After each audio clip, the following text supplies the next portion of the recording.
Hello friends, কেমন আছো সবাই? আশা করি প্রত্যেকেই ভালো আছো। তো এখন আজকে দেখব যে তোমার মানুষটির অনুভূতি, তোমার প্রতি কি কারেন্ট ফিলিংস আছে।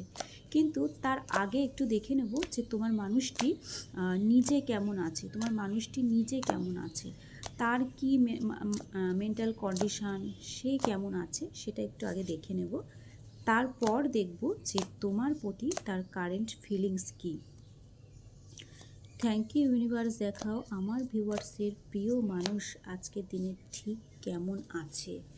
পলিটিক্স, তো তোমার মানুষটি হয়তো কোনো পলিটিক্সের শিকার হয়েছে। চলো দেখি আর কি কে কার্ড এসছে। রিবার্থ, দেন এসছে হিলিং, দেন এসছে রিবেল। হ্যাঁ, তো চলো দেখি এই কার্ডগুলি এসছে। তো আজকের দিনে তোমার মানুষটি কেমন আছে সেই ব্যাখ্যায় আগে যাই। প্রথমত তো তোমার মানুষটি তার নিজের জীবনের কোনো জায়গায় পলিটিক্সের শিকার হয়েছে। সেটা দেখা যাচ্ছে, মানে সেটা তার কাজের জায়গাতেও হতে পারে বা তার পরিবারের মধ্যেও হতে পারে। কিছু সংখ্যক মানুষের দ্বারা বা কোনো একটি মানুষের দ্বারা তোমার মানুষটি পলিটিক্সের শিকার হয়েছে, তার সাথে পলিটিক্স করা হয়েছে। হ্যাঁ, এটা প্রথম মেসেজ। এটা হয়তো সে কোনো কার্মিকের সাথে আছে বা কোনো কার্মিক ম্যারেজে আছে বা কোনো রিলেশনশিপে আছে, তো কোনো থার্ড পার্টি সিচুয়েশান আছে এখানে। তো সেই মানুষটি তার সাথে পলিটিক্স করেছে এবং তার মুখোশটা কিন্তু খুলে গেছে। যে পলিটিক্স করেছে তার মুখোশটা খুলে গেছে, দেখো।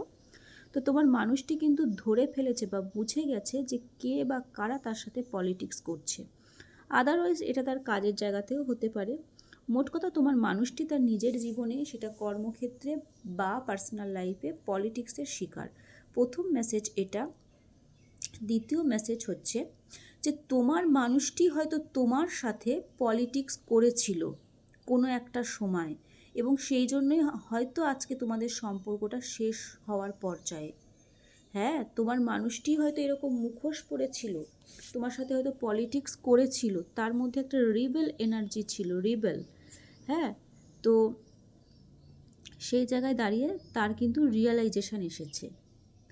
এখানে যেহেতু রিবার্থের কার্ডটি এসছে, রিবার্থ, তো তোমার মানুষটির এখানে প্রশ্ন হচ্ছে তোমার মানুষটি তো মানে আজকের দিনে কেমন আছে। তো প্রথমত বললাম যে সে হয়তো পলিটিক্সের শিকার হয়েছে, অথবা সে নিজে কারোর সাথে পলিটিক্স করেছে, কারণ তার মধ্যে একটা রিবেল এনার্জি ছিল আগে, সেটা এখন হয়তো আর নেই। তো সেটা তার রিয়েলাইজেশন হয়েছে এবং সেখান থেকে হয়তো কিছু নষ্ট হয়ে গেছে তার জীবনে, তার এই পলিটিক্সের কারণে। তো সে তার একটা রিবার্থ চায়, সেই জায়গায় সে একটা রিবার্থ চায়। হ্যাঁ, কোনো একটা কিছু হয়তো তার জীবন থেকে হারিয়ে গেছে বা নষ্ট হয়ে গেছে, কোনো সম্পর্ক, কোনো কাজ, যে কোনো কিছু। তো সে কিন্তু তার রিবার্থ চাইছে বর্তমানে আজকের দিনে। এবং তোমার মানুষটি কিন্তু হিলিং চলছে, হিলিং। কারণ কোনো মানুষ যদি পলিটিক্সের শিকার হয়, এইভাবে যদি পলিটিক্সের শিকার হয়, ডেফিনেটলি সে ক্ষতবিক্ষত হবে, তাই না? তার মানসিক কন্ডিশান হচ্ছে খারাপ হবে। তো সেই মানসিক কন্ডিশান খারাপ হওয়ার জন্যই কিন্তু হচ্ছে সে অসুস্থ, সে ক্ষত, তো সেই ক্ষতটার সে হিলিং চাইছে। এছাড়াও লিটারালি হয়তো এখানে সে হয়তো এমনি হয়তো সে শারীরিকভাবে অসুস্থ হতে পারে, তার হয়তো ট্রিটমেন্ট চলছে, এটা হতে পারে। আদারওয়াইজ তার মেন্টাল কন্ডিশন এতটাই খারাপ, যেহেতু পলিটিক্সের শিকার হয়েছে, তো সেখানে দাঁড়িয়ে তার একটু হিলিংয়ের প্রয়োজন, এবং ইউনিভার্সের তরফ থেকে তাকে হিলিং সেন্ড করা হচ্ছে। এবং সে কিন্তু যে জিনিসটা নষ্ট হয়েছে তার একটা রিবার্থ চাইছে, নতুন জন্ম, কিংবা এটা নিজের মধ্যেই সে রিবার্থ চাইছে। তার এই যে রিবেল এনার্জি ছিল, রিবেল এনার্জি, সেই এনার্জিটা সে ডেথ করে রিবার্থ, নিজেকে নতুন করে সৃষ্টি করতে চাইছে, এবং তার জন্য তার হিলিংয়ের প্রয়োজন, সেই হিলিং তার চলছে। তো প্রশ্ন ছিল যে আজকের দিনে তোমার মানুষটি কেমন আছে। তো বর্তমানে তো আজকের দিনে তোমার মানুষটি খুব একটা ভালো নেই। কেননা কেউ যদি পলিটিক্সের শিকার হয়, তোমরাই ভাবো যে তোমরা যদি তোমাদের লাইফে, ফ্যামিলিতে বা তোমাদের কাজের জায়গায় তোমরা যদি পলিটিক্সের শিকার হও, তোমরা কি ভালো থাকবে? বলো, নিশ্চয়ই না। তোমাদেরও হিলিংয়ের প্রয়োজন হবে, তোমরা মানসিকভাবে ভীষণ ক্ষতবিক্ষত হয়ে পড়বে। তো তোমার মানুষটিও আজকের দিনে সেই রকমই আছে, সে মানসিকভাবে ভীষণ ক্ষতবিক্ষত, সে কারোর দ্বারা পলিটিক্সের শিকার হয়েছে। তো সেখান থেকে দাঁড়িয়ে তার হিলিং চলছে, তার হিলিংয়ের প্রয়োজন। এছাড়া হয়তো তোমার কারো কারো ক্ষেত্রে হয়তো তোমার মানুষটি লিটারেলি শারীরিকভাবে অসুস্থ, তার কোনো ট্রিটমেন্ট চলছে। তো দেখে নিলাম যে আজকের দিনে সে কেমন আছে। এবার দেখব যে তোমার প্রতি তার কারেন্ট ফিলিংস কী। হ্যাঁ, তোমার প্রতি তার কারেন্ট ফিলিংস কী, আমার ভিউয়ার্সের প্রতি তার প্রিয় মানুষের কারেন্ট ফিলিংস কী ইউনিভার্স দেখাও। আমার ভিউয়ার্সের প্রতি তার প্রিয় মানুষের কারেন্ট ফিলিংস কী, আমার ভিউয়ার্সের প্রতি তার প্রিয় মানুষের কারেন্ট ফিলিংস কী, আজকের দিনে কি কারেন্ট ফিলিংস, আমার ভিউয়ার্সের প্রতি আজকের দিনে তার প্রিয় মানুষের কি current feelings. Thank you universe দেখাও। দেখো যতক্ষণ কার্ড শাফল করব একটু তো সময় লাগবে, তোমরা যদি মনে করো যে এই শাফল করার সময়টা স্কিপ করে যেখান থেকে রিডিং শুরু হচ্ছে দেখবে, অবশ্যই তোমরা দেখতে পারো, কোনো সমস্যা নেই তাতে। হ্যাঁ, তো চলো দেখি যে আজকের দিনে তার কি কারেন্ট ফিলিংস। আর তোমরা যারা পার্সোনাল রিডিং নিতে চাইছো অবশ্যই হোয়াটসঅ্যাপে কন্ট্যাক্ট করবে, প্লিজ কেউ কল তো করবে না।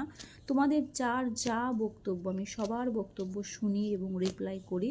তোমরা প্রত্যেকে আমাকে হোয়াটসঅ্যাপ করবে, হোয়াটসঅ্যাপে ভয়েস মেসেজের মাধ্যমে হোক, লিখে হোক, যেভাবে হোক তোমরা মেসেজ করে আমাকে জানাবে। এবং যদি তোমরা পার্সোনাল রিডিং করাতে চাও সেক্ষেত্রেও হোয়াটসঅ্যাপ করবে। আর হচ্ছে পার্সোনাল রিডিং কিন্তু ফ্রিতে হয় না, এটা আমি বারবার উল্লেখ করি, পেড হয় সব সময়। পার্সোনাল রিডিং কিন্তু পেড হয়। তো চলো দেখে নিই যে অনেকগুলি কার্ড এসছে। সিদ্ধান্তহীনতা, 2 অফ সোর্স, তোমার প্রিয় মানুষের মধ্যে সিদ্ধান্তহীনতা, প্রবল সিদ্ধান্তহীনতা। চলো আর কি কার্ড এসছে। চ্যারিয়েট, আমি আগে কার্ডগুলো সাজিয়ে নিই। চ্যারিয়েট, 10 অফ ওয়ান্স, খুব দায়িত্ব, রেসপন্সিবিলিটি হয়তো। 5 অফ ওয়ান্স, তোমার প্রতি ফিলিংসে এগুলো এসছে। Magician, then 8 of cups. তো চলো আমি এবার ব্যাখ্যা শুরু করব যে তোমার প্রতি তার ফিলিংস। দেখে নিয়েছো যে সে কেমন আছে। সে পলিটিক্সের শিকার হয়েছে, অথবা সে নিজেই কারোর সাথে পলিটিক্স করেছে। তো যাই হোক, তো সে তো ভালো নেই, তো আজকে সেই ভালো না থাকায় অবস্থায় তার তোমার প্রতি আজকে কী ফিলিংস। প্রথমত তো বলবো যে সে সিদ্ধান্তহীনতায় ভুগেছে, একটা সময় সে সিদ্ধান্তহীনতায় ভুগেছে তোমাকে নিয়ে, আর অন্য কিছু নিয়ে, অন্য কোনো মানুষ বা অন্য কোনো সিচুয়েশান বা অন্য কোনো জিনিস বিষয়বস্তু নিয়ে সে সিদ্ধান্তহীনতায় ভুগেছে একটা সময়। দেন ওই যে পলিটিক্সের কার্ডটি এখানে এসছিল না, কোথায় গেল, এই যে পলিটিক্সের কার্ডটি, সে কেমন আছে সেই রিডিংয়ে পলিটিক্সের কার্ড।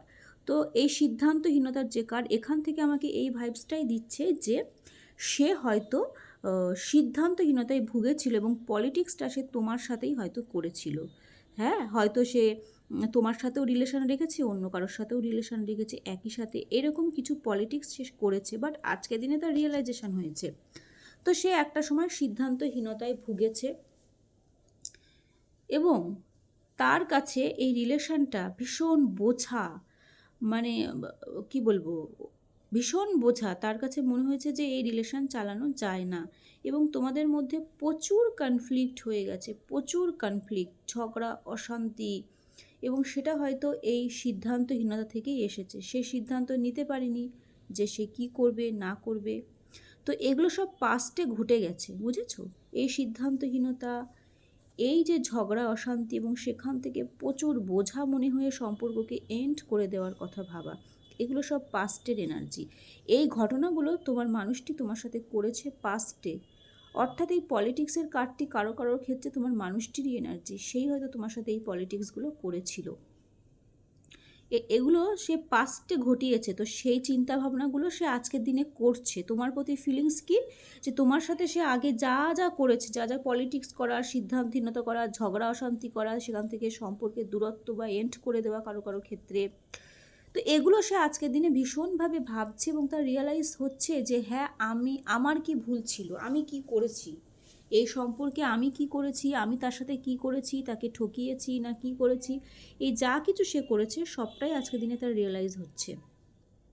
এবং সেইখান থেকে দাঁড়িয়ে তার একটা রিয়েলাইজেশন হওয়া এবং একটা অপরাধ বোধ, একটা অনুতাপ, অনুশোচনার এনার্জি, এবং সেখান থেকেই সে তোমাকে ম্যানিফেস্ট করছে। কারণ যার জন্য সে সিদ্ধান্তহীনতায় ভুগেছিল তোমাকে নিয়ে, তোমাকে চুজ না করে অন্য কিছুকে বা অন্য কোনো মানুষকে চুজ করেছিল, এইট অফ কাপস এই 8টা কাপের লোভে, সেখানে সে ভালো নেই, সে একাকিত্বে ভুগছে, লোনলিনেসে ভুগছে, সেখানে তার কোনো ইমোশনাল ফুলফিলমেন্ট নেই। তো সে আজকে দিনে খুব ভালো করেই বুঝতে পারছে যে আমি যার জন্য সঠিক সিদ্ধান্ত নেইনি, আমি যার জন্যই মানুষটিকে ছেড়ে সেই মানুষটির কাছে চলে গিয়েছিলাম, সেখানে আমার কোনো ইমোশনাল ফুলফিলমেন্ট নেই, সেখানে সে একাকিত্বে লোনলিনেসে ভুগছে। এবং এই লোনলিনেস, এই একাকিত্ব থেকেই তার রিয়েলাইজেশন এসেছে যে পাস্টে সে তোমার সাথে প্রচুর ঝগড়া অশান্তি করেছে, সেখান থেকে দাঁড়িয়ে সে সম্পর্ক হয়তো এন্ড করে দিয়েছে। তো এই ফিলিংসগুলো তার আজকে আসছে তার মনে, যে সে পাস্টে কী করেছে তোমার সাথে, এগুলোই ভাবছে সে। এবং চরম একাকিত্ব তার কাছে, দেখো এই 8টা কাপ, কিন্তু মানুষটি অন্যদিকে মুখ ঘুরিয়ে বসে আছে, সে চরম একাকিত্বে ভুগছে, কারণ তুমি তার জীবনে নেই। তুমি নেই মানে তার ইমোশনাল ফুলফিলমেন্ট নেই। তার কাছে হয়তো সব কিছু আছে, টাকা পয়সা, বাড়ি গাড়ি, আরও যা যা মানুষের লাগে সব আছে, কিন্তু ইমোশনাল ফুলফিলমেন্ট, শান্তি নেই তার জীবনে। সে একাকিত্বে ভুগছে এবং তার পাস্টের যে কৃতকর্ম তোমার সাথে, সেগুলো নিয়ে সে ভাবছে, এবং সেখান থেকে দাঁড়িয়ে তোমাকে সে আজকে দিনে ম্যানিফেস্ট করছে। তুমি আজকে তার প্রার্থনায় এসে দাঁড়িয়েছো, সে ঈশ্বরের কাছে তোমাকে ম্যানিফেস্ট করছে যে হে ঈশ্বর, আমি তো ভুল করে ফেলেছি, আমি তো ঝগড়া অশান্তি করে ফেলেছি, তো এখান থেকে আমি এটা শুধরে নিতে চাই, সেই মানুষটিকে আমি আমার জীবনে ফিরে পেতে চাই। তো তার বর্তমান অনুভূতি, তুমি তার প্রার্থনায় এসে দাঁড়িয়েছ, তোমাকে সে ম্যানিফেস্ট করছে ঈশ্বরের কাছে, এবং তোমার দিকে সে অ্যাকশান নেওয়ার কথা ভাবছে। এটাই তার ফিলিংস। সে ভাবছে যে না, আমি যা কিছু করেছি তো আমাকে সেটা স্বীকার করতে হবে বা তার কাছে গিয়ে ক্ষমা চাইতে হবে, কারণ তার তো আর উপায় নেই, কারণ তার কোনো ইমোশনাল ফুলফিলমেন্ট নেই, জীবনটা ব্ল্যাক অ্যান্ড হোয়াইট হয়ে গেছে, জীবনে কিচ্ছু নেই, সুখ শান্তি, কারণ তুমি নেই মানে কিছুই নেই, তুমি তার ইমোশনাল ফুলফিলমেন্ট। তো সেখান থেকে দাঁড়িয়ে আজকে দিনে তোমার প্রতি ফিলিংস, তোমার প্রতি করা অন্যায় সে রিয়েলাইজ করেছে এবং সে ম্যানিফেস্ট করছে এবং তোমার দিকে অ্যাকশান নেওয়ার কথা ভাবছে। তো বর্তমান কারেন্ট ফিলিংস কিন্তু এই এতক্ষণ যা যা বলে গেলাম, সেগুলো কিন্তু সবটাই তার বর্তমান কারেন্ট ফিলিংস। আর শোনো, ফিলিংস আর অ্যাকশান কিন্তু এখন, এগুলো কিন্তু অ্যাকশান নয়, সবটাই ফিলিংস, সেগুলো ভাবছে। আমরা অনেক কিছুই ভাবি, কিন্তু বাস্তবে 3Dতে সেটা গ্রাউন্ড করা কিন্তু অতটা সহজ নয়। তো সে ভাবছে, অ্যাটলিস্ট তো ভাবনা চিন্তার জায়গাতে তো এসেছে। আগে তো ভাবনা চিন্তার জায়গাতে আসতে হবে, তারপর তো সে 3Dতে সেই কাজটা করতে পারবে। তো সে ভাবনা চিন্তার জায়গাতে এসেছে, এটাই তো অনেক, তাই না? অ্যাটলিস্ট তার তো রিয়েলাইজেশনটা হয়েছে যে তোমার সাথে অন্যায় করেছে, তুমি তার ইমোশনাল ফুলফিলমেন্ট, তোমার মানে তোমাকে সে আজকের দিনে ম্যানিফেস্ট করছে। তো চলো আমি আরেকটু দেখে নেব। তো এই তো সে রিয়েলাইজ করেছে, সে তোমাকে ম্যানিফেস্ট করছে, সবই তো দেখে টেকে নিলাম। তো তোমাদের এই সম্পর্কের ফিউচারটা কি ইউনিভার্স দেখাচ্ছে, চলো দেখি যে তোমাদের এই সম্পর্কের ফিউচার কি দেখাচ্ছে। চলো ইউনিভার্স দেখাও, যে angel universe divine, thank you, guide করো যে আমার ভিউয়ার্সের এই সম্পর্কের ফিউচার কি, আমার ভিউয়ার্সের এই সম্পর্কের ফিউচার কি দেখাচ্ছ। এখানে কি কিছু ভালো কোনো কানেকশান হবে, নাকি এটা এভাবেই শেষ হয়ে যাবে? কি ফিউচার তুমি দেখাচ্ছ, কি দেখাতে চাইছো ইউনিভার্স, কি মেসেজ দিতে চাইছো এই সম্পর্কের ফিউচার নিয়ে। থ্যাংক ইউ ইউনিভার্স, দেখাও। এটা তো নিজের থেকে এসছে। আচ্ছা চলো, এই সম্পর্কের ফিউচার কি দেখাচ্ছ, এই সম্পর্কের ফিউচার কি দেখাচ্ছ ইউনিভার্স। Thank you.